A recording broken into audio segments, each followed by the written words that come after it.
Bem-vindo ao canal. Duas resenhas de quadrinhos importados e até o momento inéditos por aqui. A primeira é com a Red Sonja número 10 e a segunda com a Red Sonja número 11. Essa é uma personagem do universo do Conan, o Bárbaro.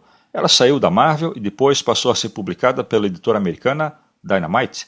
Todas as outras edições, do número 1 até o número 9, já têm resenhas aqui no canal. Os links estão aí na descrição. Assista os vídeos para entender melhor a história. Mas, antes de continuar, se já é inscrito aqui, agradeço mais essa visita. E se ainda não é, aqui no canal eu trago resenhas e notícias de quadrinhos importados e nacionais, filmes e séries de heróis e outros assuntos relacionados. Então, se gosta desse conteúdo, se inscreva agora.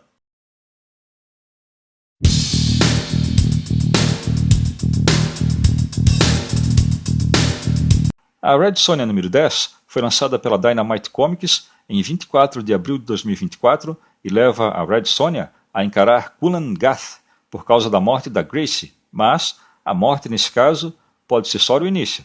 Na edição número 9, Sonja e Gracie se uniram para rastrear Kulan Gath para impedi-lo de dominar o reino. Quando elas se aproximaram da cidadela, testemunharam o caos que o vilão libertou, uma névoa que enlouquecia os homens e assim uns lutavam contra os outros. E nesse confronto, Gracie foi morta. Red Sonja número 10 começa com a Sonja chocada devido à morte da Gracie. Com muita raiva, ela avança sobre o exército, fatiando quem aparecia na frente dela. Ela confronta Kulan Gath, que revela o plano dele para parar uma guerra entre deuses, usando o coração de Ymir.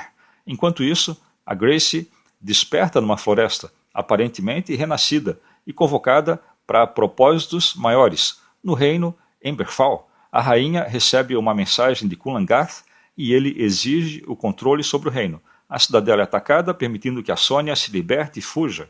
Os combates da Red Sonja e a inesperada virada envolvendo a Gracie trazem alguma profundidade à história. As apostas ficam altas e isso contribui para o aumento da tensão e emoção desse arco de histórias. Mas a história perde o foco, já que há múltiplas tramas acontecendo ao mesmo tempo. É um desafio para o leitor acompanhar tudo o que acontece e acaba se tornando uma confusa experiência de leitura. A falta de clareza da história principal se perde no meio de tudo e diminui a diversão da leitura nessa edição. Quanto à arte de Walter Giovanni, ela brilha nessa edição.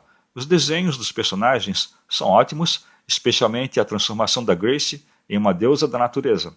As cenas de ação são bem executadas e as composições dramáticas contribuem para a intensidade da história. Os cenários, o caos dos ataques são visualmente interessantes e adicionam uma escala que se torna épica nessa narrativa.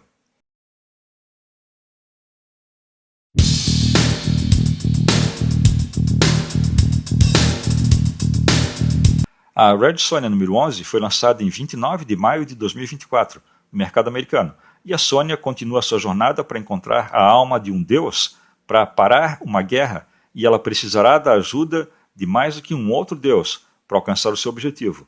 Quando deixamos a Red Sonja na edição número 10, a morte de Gracie fez com que a guerreira entrasse na cidadela de Kulan Gath e o enfrentasse, mas ela não sabia que a morte da Gracie fez com que ela entrasse em contato com forças maiores no além-vida, e ela foi enviada de volta como alguém ou algo mais poderoso do que Kulan Gath poderia imaginar.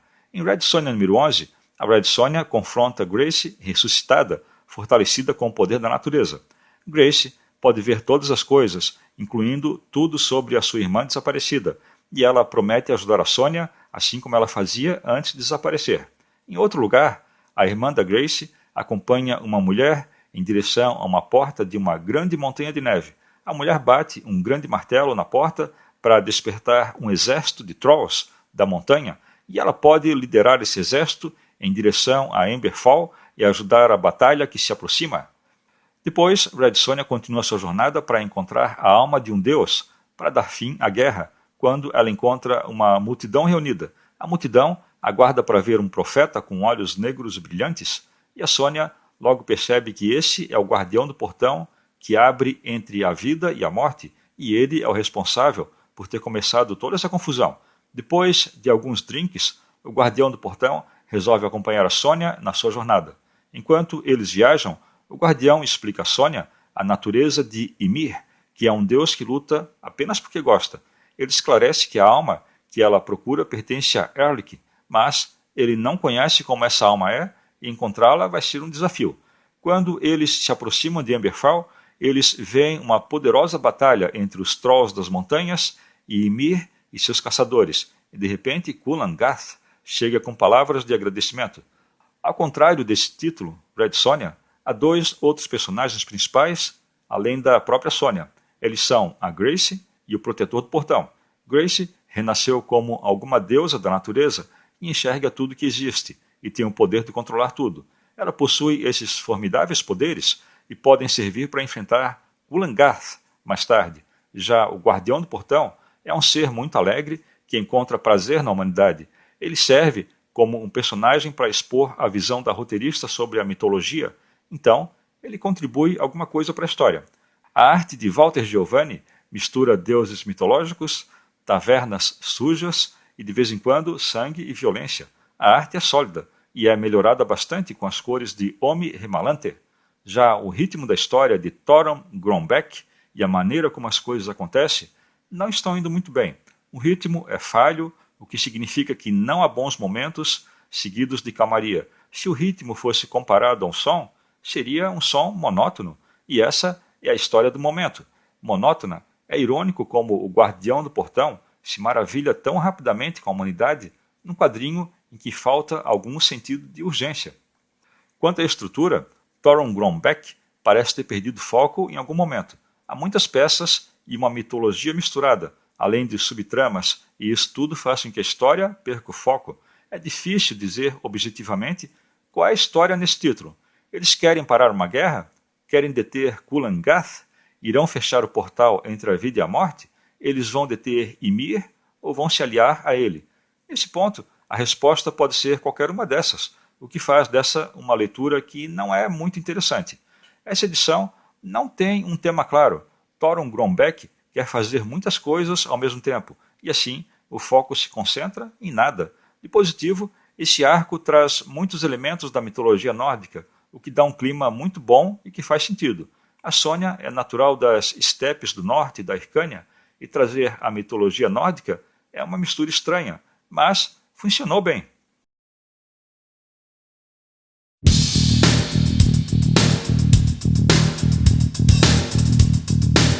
A Red Sonja número 10 entrega uma grande ação e o desenvolvimento da história é expressivo, mas sofre com a falta de foco na história. Enquanto a qualidade da arte é muito boa, a narrativa desconjuntada distrai no geral de uma boa experiência de leitura. Eu vou deixar uma nota 6 para Red Sonja número 10. E essa é a mesma nota que eu deixo para Red Sonja número 11. 6. Essa edição apresenta uma clássica aventura com complementos da mitologia nórdica, tornando-se uma aventura única com uma sólida arte. Contudo, o ritmo da história não tem energia e a história sofre pela falta de foco. E aí, gosta de conhecer esses quadrinhos importados? Diz aí nos comentários. Valeu, até o próximo vídeo.